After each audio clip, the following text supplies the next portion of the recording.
From the Presidential Palace, Manila, Dateline Malacañang.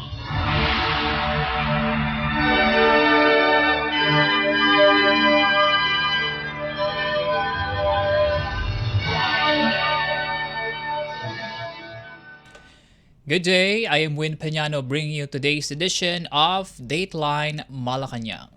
For our top story, Philippine President Ferdinand R. Marcos Jr. has officially begun his state visit to India. On Tuesday, President Marcos arrived at Rashtrapati Bhavan, the ceremonial residence of Indian President Draupadi Murmu, where he was warmly welcomed with full arrival honors. President Murmu and Prime Minister Narendra Modi personally received the Philippine leader. The two presidents held bilateral talks and other engagements aimed at strengthening ties between the Philippines and India. President Marcos emphasized the importance of his trip, saying it reaffirms the enduring alliance between the two nations. Today, our relationship enters a new epoch as Prime Minister Modi and I formally launched the strategic partnership between Philippines and India. For the Philippines, this is a momentous decision, for we take a very considered path to such elevated partnerships. This new apex attests as much to the remarkably rapid growth, broadening and deepening of our 75-year-old bilateral relationship, the possibilities represented by the strong upward trajectory of our two economies, as it does to the growing alignment of our interests and views on the challenges and imperatives of our time. After the meeting, President Marcos and Prime Minister Modi jointly presented to the media the newly signed agreements between the two countries. This marks day two of the President's 5-day state visit, which seeks to expand Philippine-India relations into a strategic alliance. Just a day earlier, President Marcos declared that the Philippines and India will formally elevate their bilateral ties to a strategic partnership. His visit also commemorates the 75th anniversary of diplomatic relations between the Philippines and India. Following his engagements in New Delhi, President Marcos is set to travel to Bangalore, India's technology hub, for meetings with corporate leaders. Dateline Malacañang. In related news, the Philippines and India have officially elevated their ties to a strategic partnership with the signing of 13 new bilateral agreements across key areas including defense, maritime security, law enforcement, digital technology, tourism, and even outer space. The signing followed a closed-door bilateral meeting between Philippine President Ferdinand R. Marcos Jr. and Indian Prime Minister Narendra Modi on Tuesday at Hyderabad House in New Delhi. President Marcos described the visit as timely and significant. I come at a crucial juncture in our bilateral partnership. Today, our relationship enters a new epoch as Prime Minister Modi and I formally launched the strategic partnership between Philippines and India. For the Philippines, this is a momentous decision, for we take a very considered path to such elevated partnerships. Today, India becomes only the 5th strategic partner for the Philippines. This new apex attests as much to the remarkably rapid growth, broadening and deepening of our 75-year-old bilateral relationship, the possibilities represented by the strong upward trajectory of our two economies, as it does to the growing alignment of our interests and views on the challenges and imperatives of our time.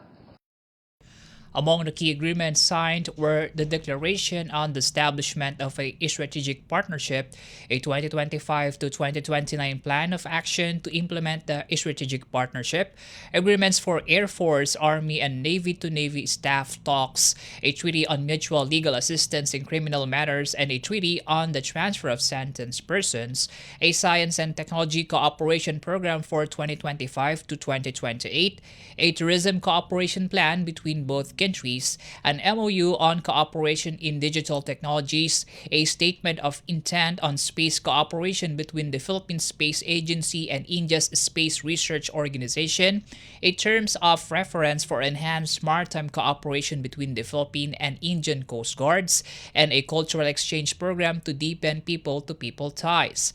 This milestone in bilateral relations is seen as a major leap forward in Philippines-India cooperation. President Marcos is set to meet with Indian business leaders today before traveling to Bangalore, India's tech hub, for engagements with top industry executives. Dateline Malacañang. President Ferdinand R. Marcos Jr. has announced that the Philippines and India will boost interoperability between their naval and Coast Guard forces as part of their newly established strategic partnership. Now on day 3 of his 5-day state visit to India, President Marcos is pursuing stronger ties with the South Asian giant, particularly in regional security, economic collaboration, and defense cooperation. The president said regular military-to-military communication and coordination will be institutionalized under 3 of the 13 agreements signed this week.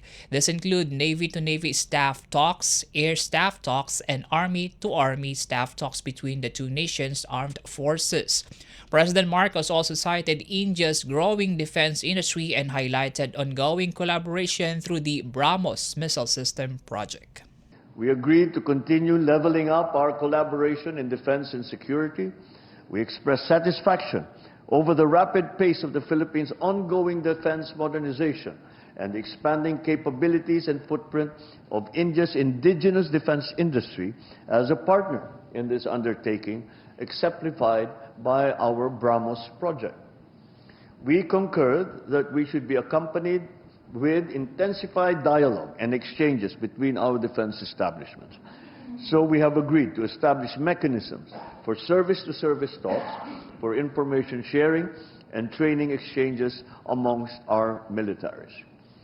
We will foster naval and Coast Guard interoperability via port calls, in cooperative activities, and capacity building in the maritime domain. In 2022, the Philippines secured a $375 million deal to acquire 3 batteries of shore-based anti-ship BrahMos missiles. The first shipment, which arrived in April 2024, has significantly enhanced the country's maritime deterrence capabilities. The president also stressed the vital role of maritime security in the Indo-Pacific and thanked India for rescuing Filipino mariners during a Houthi rebel attack in 2024. Sea lines of communication crisscross the Indian Ocean. Maritime trade to and from the Far East and the Pacific through the Indian Ocean has and continues to underpin our prosperity and our people's aspirations that they have held for centuries. Safe navigation and security are important, especially for Filipino seafarers who are on almost every ship plying these historic and strategic sea lanes. I again thank the Indian people and the brave men and women of the Indian Navy through Prime Minister Modi for your kind rescue of our nationals in 2024 after a Houthi rebel attack.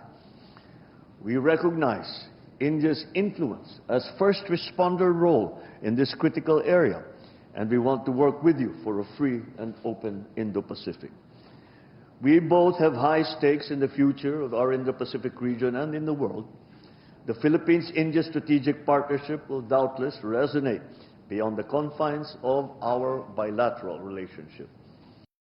As Chinese aggression continues in the West Philippine Sea, with warships harassing Filipino fishermen and blocking resupply missions, the Philippines has been expanding its security alliances with like-minded nations. President Marcos reaffirmed the country's stand on its sovereign rights, backed by the 2016 arbitral ruling that invalidated China's sweeping maritime claims. India, which also faces territorial disputes with China along the Himalayan border, shares a common interest with the Philippines in promoting regional stability and upholding international law. Dateline Malacañang. Following high-level talks in New Delhi, President Ferdinand R. Marcos Jr. announced on Tuesday that the Philippines and India will fast-track efforts to establish a bilateral preferential trade agreement and expand two-way investments. The announcement comes as both countries officially launch a strategic partnership in celebration of the 75th anniversary of Philippines-India diplomatic relations. The economic sphere has been a steady engine driving our ties for 7+ decades. True to our strategic partnership, Prime Minister Modi and I have charged our economic teams to shepherd our commerce, now at the $3.3 billion in the last year, towards a continued upward trajectory and expanded baskets of goods. To this end, we have decided to expedite the work that we are doing to forge a bilateral preferential trade agreement. We looked at leveraging mutual opportunities to boost two-way investment. Our fast-growing, innovative private enterprises will play an important role in our common march towards progress and development, facilitating innovation, technology transfer, and upskilling and generating employment for our people. India, now the world's fourth largest economy, is a global leader in technology, pharmaceuticals, and digital innovation, making it a key economic partner for the Philippines. As part of the renewed partnership, Prime Minister Narendra Modi pledged free e-visas for Filipino travelers. Meanwhile, President Marcos confirmed that direct flights between Manila and Delhi will resume in October 2025. These developments are expected to boost people-to-people ties and ease business travel between the two countries. Prime Minister Modi and I have committed to bring our collaboration to bear on shared concerns: a free, open, and inclusive Indo-Pacific region, security and rule of law in the maritime commons, supply chain resilience, food security, countering terrorism, and other traditional and non-traditional threats. President Marcos and Prime Minister Modi also led the unveiling of a commemorative stamp marking 75 years of diplomatic friendship. Both leaders reaffirmed their support for ASEAN centrality and a free and open and rules-based Indo-Pacific amid growing geopolitical tensions in the region. Dateline Malacañang. India will soon offer free e-visas to Filipino tourists as part of efforts to strengthen its growing partnership with the Philippines. The announcement was made by Indian Prime Minister Narendra Modi on Tuesday following his bilateral meeting with Philippine President Ferdinand R. Marcos Jr., who is currently on a 5-day state visit to India. The move aims to boost tourism and deepen people-to-people ties between the two countries alongside the planned resumption of direct flights between Manila and Delhi starting October 2025. India's new visa policy mirrors Manila's visa-free entry program for Indian nationals, which took effect in June this year. President Marcos welcomed the gesture and encouraged more Indian visitors to explore the Philippines. For over a millennium, civilizational, cultural, and people-to-people ties have bridged our geographic distance. They will continue to be the enduring foundation of our friendship, and we will enact policies to make sure that this is so. In this respect, I reiterated our introduction of a visa-free entry privileges and extended our invitation for more Indian tourists to visit the Philippines. I thank Prime Minister Modi in turn for the introduction of a scheme to grant visa free of charge to Filipino tourists traveling to India. We welcome the resumption of direct flights from October this year and renewed our commitment to sustaining and expanding such direct air connectivity. Visa initiative and upcoming direct air links are expected to significantly boost tourism, cultural exchange, and economic cooperation as both countries move forward under a newly established strategic partnership. Dateline Malacañang. Indian Prime Minister Narendra Modi has reaffirmed India's support for the Philippines' efforts to uphold peace and maritime security in the Indo-Pacific as both countries officially elevated their ties to a strategic partnership. In a joint press conference with President Ferdinand R. Marcos Jr. on Tuesday at Hyderabad House in New Delhi, Modi described the Philippines and India as friends by choice and partners by destiny. The launch of the strategic partnership marks a major step forward in cooperation on defense, maritime security, trade, and emerging technologies amid rising tensions in the West Philippine Sea, where China's vessels continue to harass Philippine ships within Manila's exclusive economic zone. Modi noted that India and the Philippines have already been working together in humanitarian aid, disaster relief, and search and rescue. The two countries recently conducted their first joint sail and naval drills in the disputed South China Sea, a vital waterway also claimed by China in its entirety. Modi also emphasized that the Philippines is a key partner in India's Act East policy and Mahasagar agenda, and both nations are committed to promoting a rules-based Indo-Pacific. India supports the 2016 arbitral ruling that invalidated China's expansive claims to the South China Sea, an international legal victory long upheld by the Philippines but rejected by Beijing.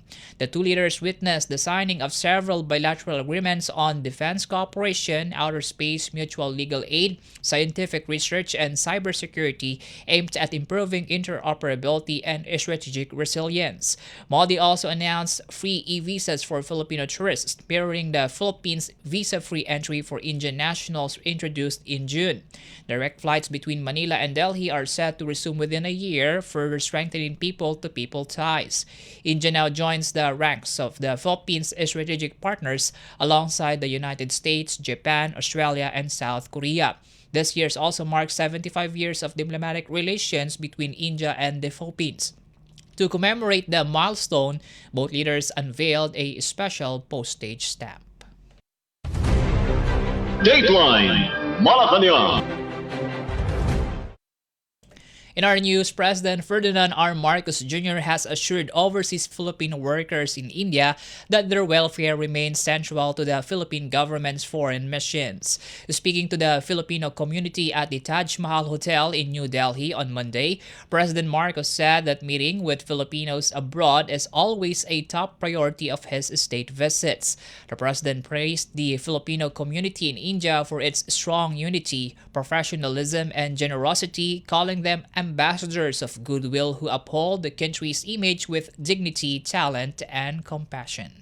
Subalit, saan man po tayo magtungo, ang pakikipagkamustahan sa ating Filipino community ay tuwinay pangunahin sa ating agenda. Dahil pag nakikita namin kayo, being able to meet with you, to interact with you, our compatriots is always of great joy and delight. But more than this, being with you reminds us and impresses once more upon us that our overriding mission in every foreign visit is to improve the lot and the lives of Filipinos, both in our motherland and outside of the Philippines, all around the world. He noted that while India currently lacks a migrant workers office, the needs of Filipinos are being met by the Philippine Embassy and honorary consulates in Chennai, Mumbai, and Kolkata. President Marcos also announced the upcoming signing of a social security agreement between the Philippines and India to provide additional protection and benefits for Filipinos living and working there. He highlighted recent government efforts to support OFWs, including the OFW Lounge at the airports, which has already served 1.2 million travelers, as well as upgrades to international and regional airports. The president said visa processing has become easier through the e-visa system, while visa-free entry for Indian tourists launched in June will soon be matched by the resumption of direct flights between Manila and Delhi. Being in India, you will be pleased to know that we are ramping up our relations with this country, now the fourth largest economy in the world. In the coming days, our delegation will be engaging not only the government of Prime Minister Modi, but also India's biggest enterprises. We would like to see them invest more and generate more jobs back home. President Marcos also cited the Philippines' continued economic momentum, reporting a 5.4% GDP growth in the first quarter of 2025 as he enters the second half of his term. Dateline Malacañang. President Ferdinand R. Marcos Jr. has signed Republic Act 12230, officially declaring an area in Ilocos Norte as the Poway Lake Protected Landscape, ensuring better management and appropriate funding for its preservation. Signed on August 4, the law recognizes the rich biodiversity of Poway Lake, home to native and distinct flora and fauna, and highlights its aesthetic and ecological value. The declaration falls under the National Integrated Protected Areas System, or NIPAS, which aims to protect the country's natural heritage for both present and future generations. Under the new law, a Protected Area Management Board, or PAMB, will be created. It will include officials from the Department of Environment and Natural Resources, local government leaders, and legislators representing Ilocos Norte. The PAMB will be tasked with overseeing the management of the Poway Lake Protected Landscape, approving policies, programs, and management plans, and harmonizing them with indigenous communities' ancestral domain sustainable development and protection plan. A Protected Area Management Office will also be set up to handle the daily operations and protection of the area. To support the initiative, the law creates the Poway Lake Protected Landscape Integrated Fund, which will finance the conservation, maintenance, and administration of the protected area. The fund can be augmented by grants, donations, and endowments from both domestic and foreign sources, and will be held as a special account in the National Treasury. Dateline Malacañang. The Department of Migrant Workers, or DMW, has recorded over 10,000 completed transactions during its Serbisyo Caravan in Dubai, marking the largest turnout in the program's international rollout to date. Held at the Dubai World Trade Center on Sunday, the Bagong Bayani ng Mundo, OFW Serbisyo Caravan, served more than 4,000 overseas Filipino workers, delivering 10,765 government services. The report was confirmed by DMW Undersecretary Hainal Rasul Jr. in a news release issued Monday night. The Serbisyo Caravan is part of President Ferdinand R. Marcos Jr.'s directive to bring essential government services closer to Filipinos abroad through the administration's one-country team approach, a whole-of-government strategy for overseas Filipinos. Services offered included issuance of OWA e-cards, national ID registration, civil registry documents like birth, marriage, and death certificates, and certificates of no marriage record. Due to overwhelming demand, both OWA and the Philippine Statistics Authority extended services at the Migrant Workers Office in Dubai until Tuesday to accommodate more applicants. Other services provided included business and financial literacy programs, franchising opportunities, psychosocial counseling, and legal assistance. Philippine Ambassador Alfonso Ver expressed appreciation to the UAE government for its inclusivity and continued support for Filipino workers, reaffirming the Philippine government's commitment to protect the rights and welfare of OFWs. The DMW says more Serbisyo Caravans are being planned for other Filipino communities across the UAE and abroad in response to increasing demand. Dateline Malacañang. And that concludes today's edition of Dateline Malacañang. For Radyo Pilipinas World Service, I am Win Peñano. Good day. From the Presidential Palace, Manila, Dateline Malacañang.